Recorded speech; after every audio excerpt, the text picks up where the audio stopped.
morning, everyone. Crappy Mondays, and welcome to the News Agenda with me, Fleet Street Fox. And today I'm joined by my fellow Mirror columnist and associate editor, Kevin Maguire. Good morning, Kev. Yeah, good morning, Foxy. Now, this is the People's Paper Review, so get into the comments. Ask us your questions. We will do our best to answer them for you. Those of you listening later on podcast are just going to have to see if you can persuade the DUP, so if there's any point of it at all. Now, what have we got for you today? Well, the Mirror has splashed on a 20% rise in energy bills expected to come in this April when government support is due to end. Now, for those for whom last year is a dim and distant memory, the average house in April 2022 paid a combined electric and gas bill of about £1,971 a year. That works out to about 164 quid a month. And that was after the war in Ukraine had started, right? It started pushing prices up. It used to be about 100 quid. This April, with the price cap rising, the average bill is going to be £3,000, which works out to 250 quid every month. And Kevin, it's pointing out here that that is going to push another 1.7 million households into fuel poverty.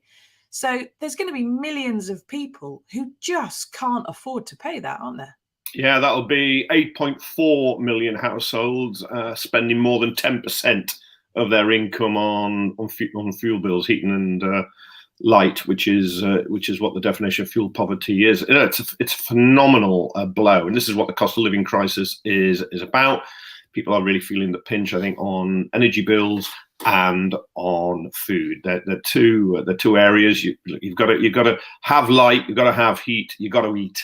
So they're unavoidable expenditure. You can cut back a little bit, but nowhere near, because as you point out, they've essentially doubled now in just over a year, and then they're going to go up another 20%. That cumulative increase is going to be getting on for 1.5 times. And the government can do something about it. It can do more if it chooses, but at the moment it isn't. No. And morning, Mike. Morning, Roger. And morning to public art critic, possibly not his real name, who says how people tolerated the Tories for so long. I suspect, public, that if the Labour Party had been in power for 15 years and was having these same things to deal with, you would be saying the same stuff about Labour, because some of this is down to government policy and some of it is just sheer bad luck. Kevin, do you think this is down to the Tories? Do you think that, I mean, obviously they've got the solution, haven't they, to try and fix this? They can set the price cap, because that's, that is within their power. They can tell us how much our energy has to be. Yeah, the big rise in wholesale fuel prices was caused by Putin invading Ukraine, disrupting supplies, great rise around the world from that. Can't blame the government for that, but you can blame the government, one, for continuing with a cap that didn't work anyway, really, because it was on gas prices, wholesale gas prices at the time. Why isn't it linked to renewables and a lot of other cheaper energy forms? Two, the government could have done more to take money from these companies that have got windfalls. They're war windfalls. They're not from investment and innovation. They could have come in with a windfall tax without loads of loopholes, something that really hurt, and use that to subsidise bills. And then thirdly, it could just use public funds to get people over this, what is hopefully a temporary hurdle, a real pain, because it's fed through into inflation, but it's also fed through, for instance, the public service strikes, which are basically being created by rising inflation as people try and protect their living standards. So I think the government's made a complete hash of it. So yeah, it didn't get all the blame, but it certainly deserves some of the blame. Yeah, it's certainly fudged the handling of it, hasn't it? Now, Roger says this cost of living crisis is getting way out of order now. This all adds into the cost of living and the general, how you manage to get through that day. The one upside I can see, perhaps, Kevin, is that this price rise comes in April, when, of course, lots of people are turning their heating off, turning it down. Those of us who have their hot water heated by gas or electric are still going to have that. And it's you can't not use the lights at nighttime, really, in quite the same way. Alan says it's time for the government to grow some and do something about it. The wholesale price has been falling. What's going on? Yeah, well, I understand he's got a point, doesn't he, Kev? Because the wholesale price is falling, which has given the Tories about £11 billion of windfalls, money they weren't expecting to have. But the government's got to use that 11 billion. I mean, I presume Jeremy Hunt's going to want to have a March budget, which has him handing out cash or looking like he's handing out cash, willy-nilly. But he's got to pay for nurses, paramedics, junior doctors. He's got to pay for all the public buildings that have got bigger energy bills now. Some of these things have to take priority. How can they also use the same money to subsidise our fuel? I mean, they've got to square that circle somehow, haven't they? But the government hasn't spent anywhere near as much as it feared it would have to. So therefore, you could roll that cash over and impact now. But you're quite right. There's no doubt. Let's not avoid it. There's a lot of demands on public spending. But targets, when the government will say, "Oh, there's a black hole" or whatever, well, it sets a target. It shifts the target all the time. It's kind of it's just an accountancy system by the government. I mean, personally, I would have energy in the public sector. I would have us owning it, and then we could perhaps, as the French have with EDF, you get much smaller rises. I think it's only 6% in electricity over there, much higher here. In fact, EDF operating in the UK has made a fortune for the parent company back in France. It just it's whether two sides of the government are. And I think too often with this government it's on the side of the energy producers and suppliers who are getting huge profits, and we've got a lot of fat cat bosses who are getting all the cream at the price of other people. But you're quite right. When you get to spring, you use less electricity and gas. However, if you're on a direct debit that is planned for, and that your direct debit payments are the same all year round, but you'll go into your account probably in deficit from the winter.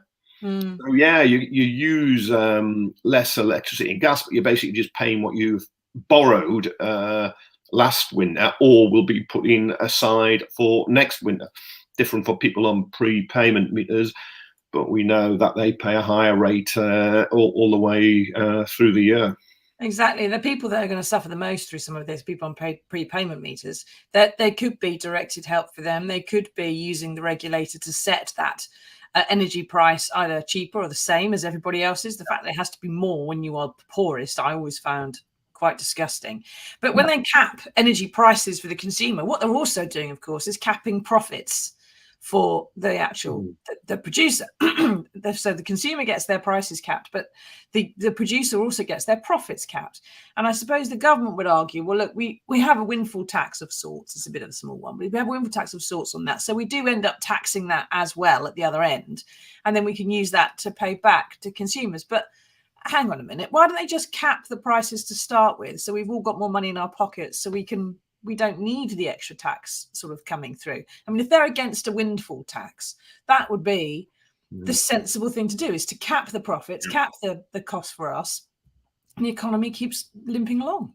No, you could absolutely. If it was publicly owned, that'd be very easy to do, and then you just run the energy sector either at a profit, big profit, or occasionally a loss, and you could probably justify a loss through this period to protect people. And then if we get into a position of rising living standards again, then you can begin to claw some of that back if you like. But yeah, the system they've gone for with private companies does seem incredibly complicated. For instance, the issuing of vouchers, which are a significant portion have never been claimed by people because they're unaware they are there. And you're quite right about prepayment users. They tend to be those in the lowest income brackets who are paying the highest rate for their fuel, and that's just morally wrong. Everybody should pay the same rate. In fact, the argument would be those on prepayment meters should probably pay a bit less, but the companies try and justify them paying more on the grounds it costs more to administer that system than those of us who are more comfortable with bank accounts, and we just sign a direct debit. Yeah, exactly. And of course, then there's some people with private landlords who are running the energy bills for them and necessarily getting all the benefit, the money, the £66 a month that's been coming off. And then there's people like me whose part of your fuel is heating oil, because there's nothing else out here in the sticks. And the money for that I just got an email last week saying, oh, you've got 200 quid off your fuel bill, your oil bill. I bought my oil last June. And it was 3 times what it normally was. So to get 200 quid now is kind of, well, okay, thanks very much. Susie, can I just say though, are you going to get a very sore left arm holding that mug up? No, I've got a chair here. I'm not just sitting around like this like a teapot. I actually have a chair that I lean on.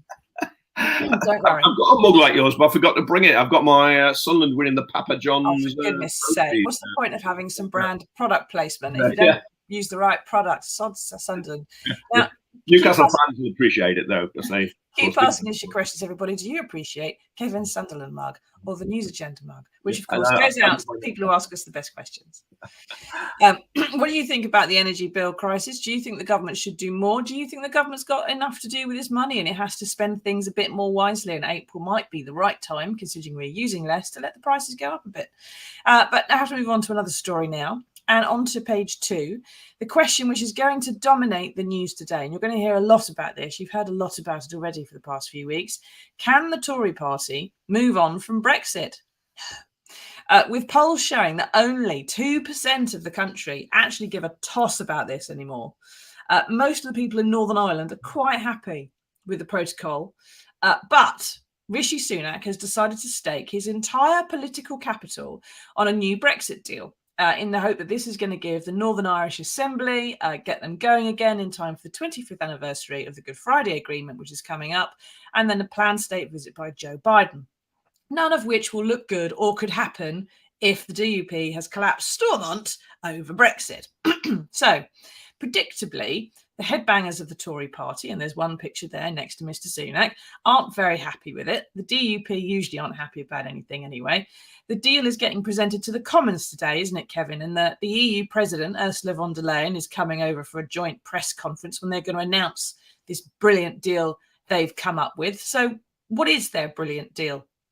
Yeah, it all seems to be very choreographed, with Ursula von der Leyen, the European Commission president, coming over, as you say, talks with Sunak, then he'll speak to the cabinet, then they'll have a little joint press conference. He may make a statement to the House of Commons, that's kind of expected, and at some point the deal will be published.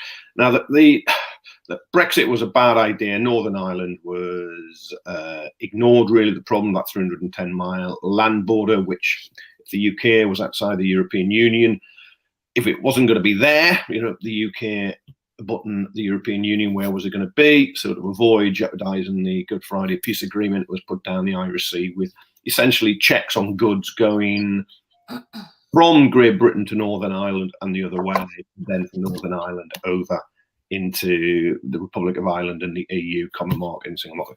And the agreement by Boris Johnson, which, so I think he has an absolute cheek over the criticism now of Sunak, was he essentially agreed to pretty bureaucratic controls.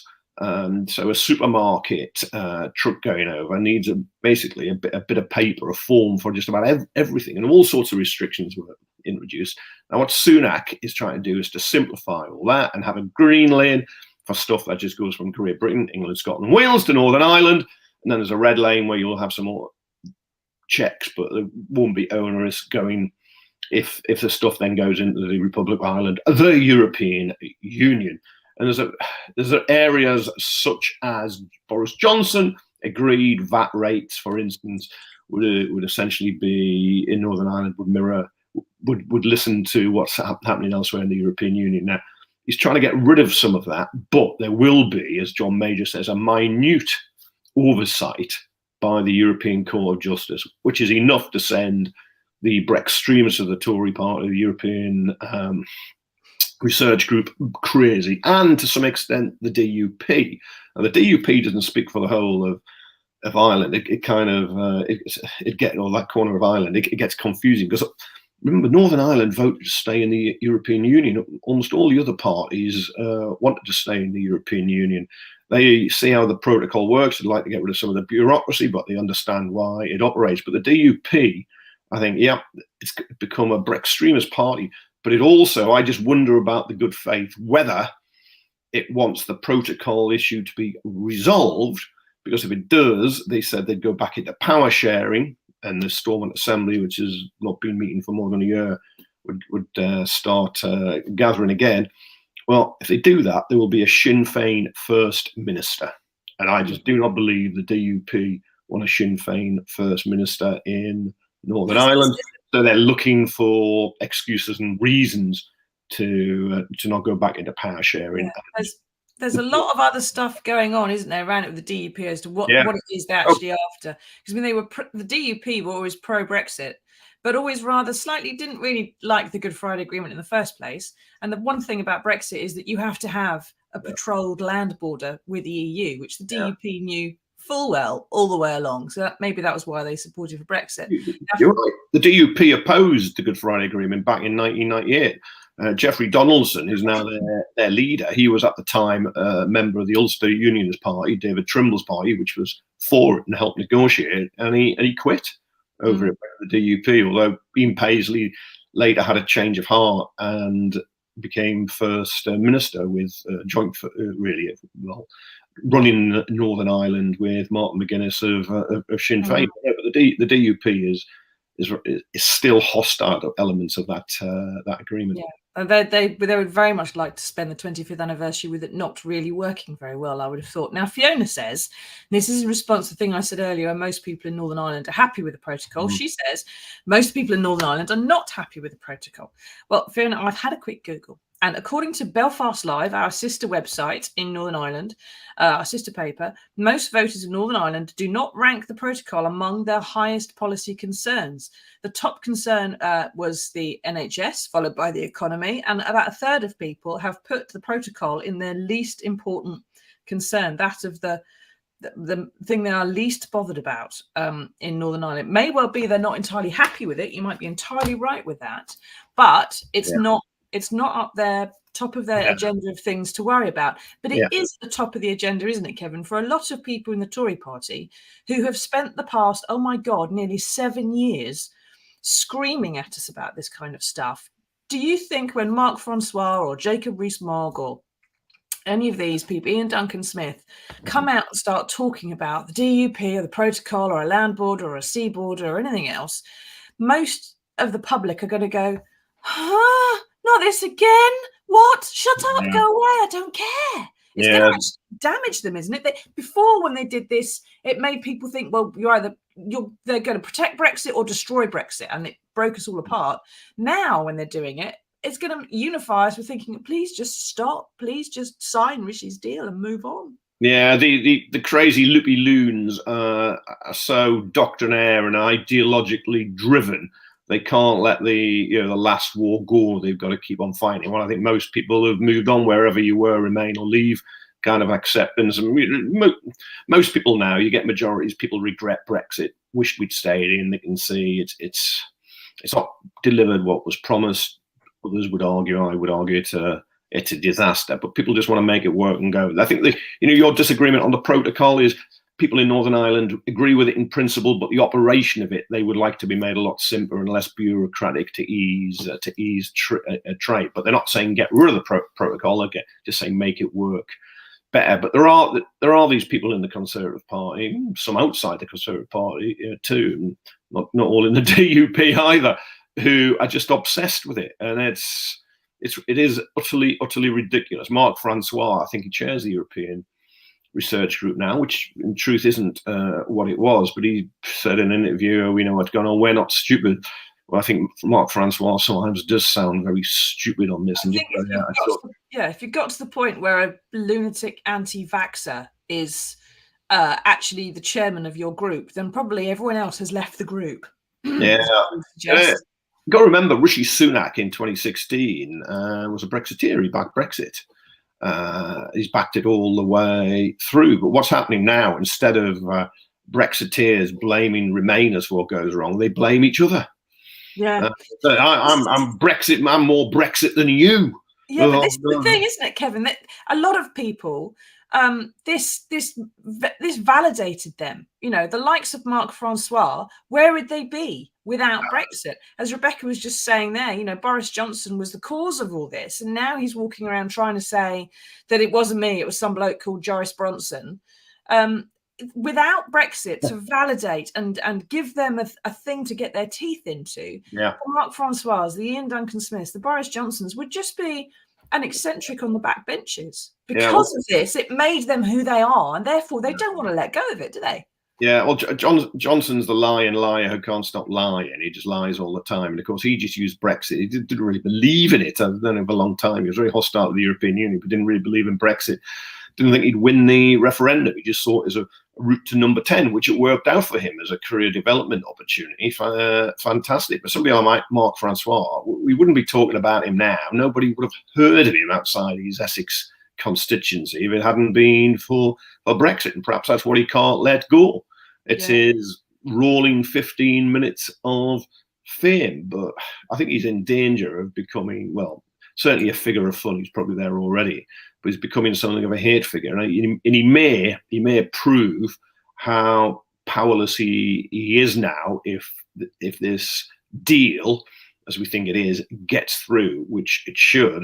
But Remainers like me, look, we lost, we're losing again. This is still Brexit. It's just making Brexit work better. But for some of the obsessives, they just have ridiculous red lines they keep drawing, but that's it. It's his reason for existence. I think it's made the Tory party ungovernable.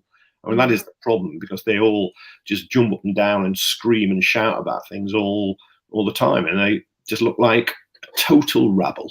Yeah, exactly. This is what your column's about today in the paper. Now, Paul says Theresa May's deal was probably the best, where everyone stayed in the single market and customs union. But of course, Paul, who destroyed that? The DUP. They're back again. And so, very briefly, Kevin, you mentioned there that the topic of your column, the fact that they're just tearing themselves apart again.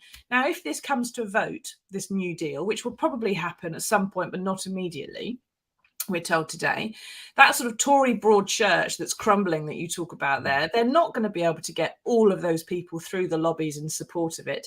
But Labour have said they would support it because they do want Brexit to work, and they certainly don't want to reignite all this again. And they do quite like the fact that they have to keep rescuing the Tory Prime Minister on this issue.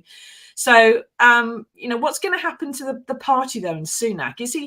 Are these headbangers a big enough majority that it matters, like it used to, or are they increasingly irrelevant even to the Tories? Yeah, I've no doubt it will go through Parliament, but what Sunak would want to do is to make sure he gets the majority of his own MPs back in it, so he's not entirely reliant on Labour, Lib Dem, SNP votes. But the problem for Sunak is he's unquestionably weak. He's coming at a very bad time after Liz Truss.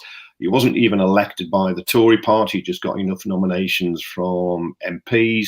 So he's just going to be fighting time after time after time. There's just battle after battle.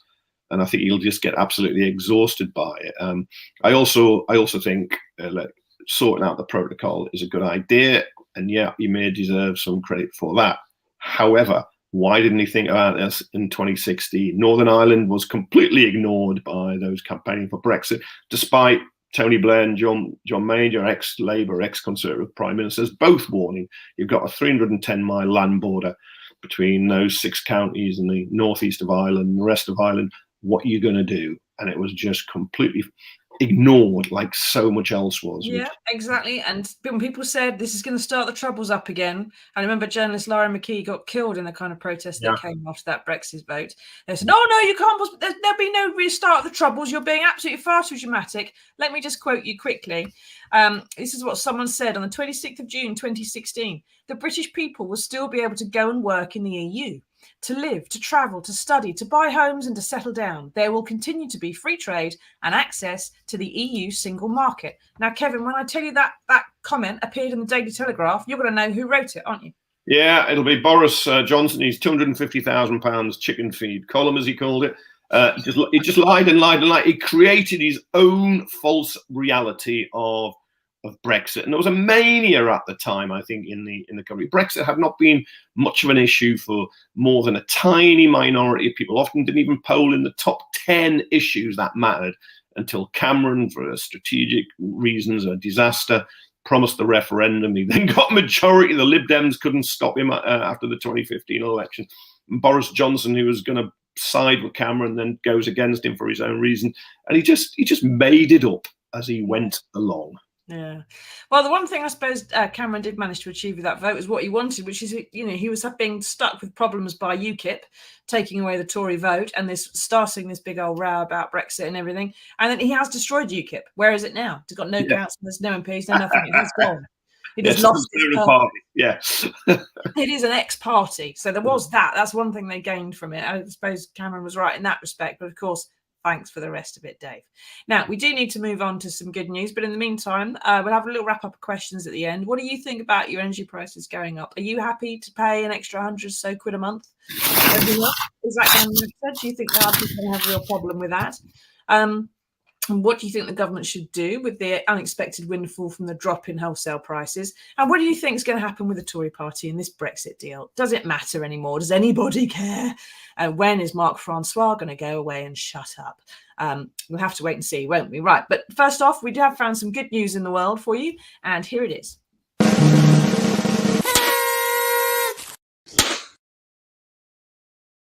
Now, I don't know what the average age of our viewers is, but for anyone who remembers the 1970s, Babycham is making a comeback. And of course, Tom Cruise still looks the same as he always did. Now, this chintzy, naff sparkling wine was a fixture of dinner parties. All I can remember of it is my mum had a bottle in the cupboard for, I think, the entire 1980s as well. And it dropped out of fashion. But now someone's bought the band and is planning a revamp. And this sparkling wine is going to be everywhere once again. Kevin, you probably remember the 70s a bit better than me. Is this proof that if you leave it in the cupboard long enough, everything comes back into fashion? You cheeky. Anyway, I do remember the 70s. See? I'm right. I enjoyed the 70s, but I never drank Babycham. It was just brilliantly marketed. It's the family of the bloke from Somerset who invented it. It's pear based. It's a Perry fizzy alcoholic, so it's not one of your 5 a day. They've bought it back and are going to give it a big push. But I think it was brilliantly marketed. I never ever, when I would go in a pub, see anybody drinking it or know anybody who drank it or anybody who bought it. There were lots of other great things in the 70s. Some of them have survived, like Blancmange and Angel's Delight trifles. Do you remember them? I still have Angel's Delight regularly. My daughter loves it. But Blancmange, was that a 70s thing? I thought that was a Victorian thing. How old are you saying I am? Then you insult me like this. But you can remember Blancmange being invented, Kevin. I think possibly you are. Maybe we're talking about 1870s rather than the 1970s. I've got the wrong 70s, have I? But what would you like to see come back from the 70s then, Kevin? Anything else that's not Babycham? For me, I'd like free school milk back. I thought that was a good idea. Yep. Britain was at its most equal and fairest in the 1970s. I think it's a decade that is unfairly trashed, often by Tories saying, well, there were lots of strikes. Well, there were lots of strikes because workers were winning big pay deals and improving their lives. I was thinking the one thing I wouldn't want back, which isn't directly answering your question, the fashion. Do you remember? I used to wear bell bottoms. I also used to have incredibly long hair, which would be right down my back, which my dad used to call girls' hair in those less enlightened times. But no, I'd bring back some of the cars. I would love to see the Ford Capri or the Triumph Spitfire brought back. I always wanted one. Of course, I was too young to drive. Susie, you might think really I was too young to drive, but I'd love one of those classic cars. Yes, but there's still quite a lot of them hanging around. You still go, and I wore bell bottoms, I think, in the 90s. It doesn't come round again. And BMX bikes haven't gone anywhere, have they? Mike says the UK produced cheap sparkling wine. Is this a Brexit benefit at last? I bet it won't still be cheap though, Mike, when it comes back, mate. I bet they're going to try and make it poncy somehow. You don't buy a brand like Babycham and just charge £4.50 for it. That's true. So we'll have to see, won't we? But thank you for all that. Thank you for taking part, everybody. Thank you for explaining it to us, Kevin. And we'll all be back again next Wednesday for another edition of the News Agenda, when hopefully Rishi Sunak is going to be trying to defend his Brexit deal at Prime Minister's questions. He's got to get through that today in the House of Commons, but he's only going to be answering a few questions at the press conference today. So it's all going to kick off on Wednesday, I suspect, when they've had time to read it and get upset about it. So we'll see how it goes then. But in the meantime, thanks, everybody. Look after yourselves, and we'll see you again on Wednesday morning at 9 o'clock. Tatty bye. All right.